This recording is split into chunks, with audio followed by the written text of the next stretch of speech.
A new weekly challenge has single-handedly separated the Bloodhunt community in two groups. Those who think the challenge is impossible, and those who have done the impossible.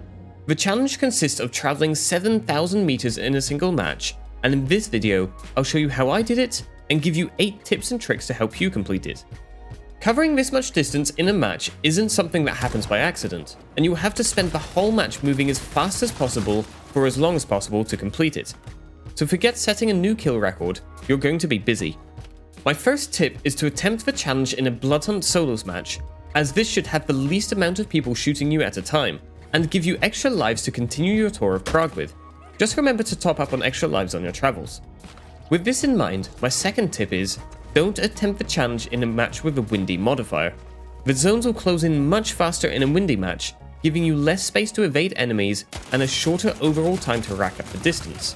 These match modifiers are rare, but it's not worth making the challenge more difficult for yourself than it already is. If you have already tried the challenge, you may have figured out that simply running or slight jumping around Prague won't cut it. So with tip number 3, we need speed, and lots of it. The best way to gain movement speed in Bloodhunt is by wall bouncing. This is a rather simple movement technique which consists of jumping towards a vertical surface and jumping away from it as soon as you touch the side. This move is a simple but very effective technique to keep your momentum up in both map traversal and in fights to make yourself less predictable to hit. So use this challenge as a good excuse to practice. Just make sure you stay near a vertical surface like a wall or van at all times, as you will need to spend most of the match doing this to have a chance of success. My fourth bit of advice is to choose your archetype wisely.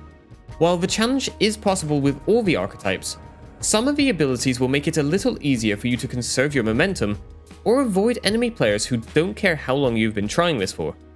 I personally advise using either Vandal or Brute, as the Soaring Leap is great for passing through areas with little to no walls to help you keep your momentum, although you should try to plan ahead and avoid areas such as the Memorial Park, Cemetery, and the large square near Prince's Haven, as it will be more difficult to maintain a good average movement speed in these locations. No matter which archetype you choose, however, you will need tip number 5. Resonance buffs, especially melancholic buffs, are your friend. I advise maxing this perk out over other buffs like Sanguine, as it will make traversal a lot easier with 50% cooldown on your clan ability, and make any loss of momentum easier to recover from. The Nosferatu's Vanish will pair nicely with the wall bounces, for example, and the Toreador Dash will allow you to cover vertical distances a lot easier. But a Soaring Leap every 10 seconds is a great boost to your overall movement potential. Tip number 6 is to check your archetype perk before loading into a match. Set this to Melancholic or Athlete for the best results, but avoid any other perk that takes up your precious resonance slots, as you won't have time to go out for kills and diabolize enemy players for more. I was told that the Athlete perk also helps with gaining wall bounce momentum, but I'll need to test this fully for myself at a later date, as the description only mentions a faster wall climbing speed. I personally used Athlete because Melancholic wasn't available for Vandal. Okay, so now you think you're ready to take on the challenge, but what about your spawn location? Tip number 7. Try to start somewhere where you can obtain a range of weapons quickly and easily, like a gun store.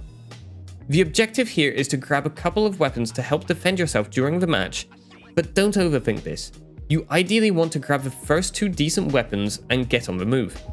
The more time you waste now, the less time you will have in the later stages, where enemies will be a lot closer and you will have a lot less room to maneuver. You may have to fight for your loot at first, but if you get overwhelmed, you can always disengage and find some weapon vans on your travels. But what about when you get shot at while traversing Prague? Tip number 8. Ignore as many fights as possible. You should always be moving, which will make you a much harder target to hit, so don't worry too much if some shots come your way. Don't hesitate to deviate from your planned path to move away from nearby fights, as it's more about reacting to situations at this point, rather than following a strict pre-match plan. Just make sure you don't stop. Your objective here is to survive and keep moving for as long as possible, and most enemies will give up after a short chase anyway. As the zone starts to close in and enemy fights break out closer and closer, you may have to start taking detours over the top of buildings and through tunnels to avoid people. Just don't worry about winning the match or getting any kills.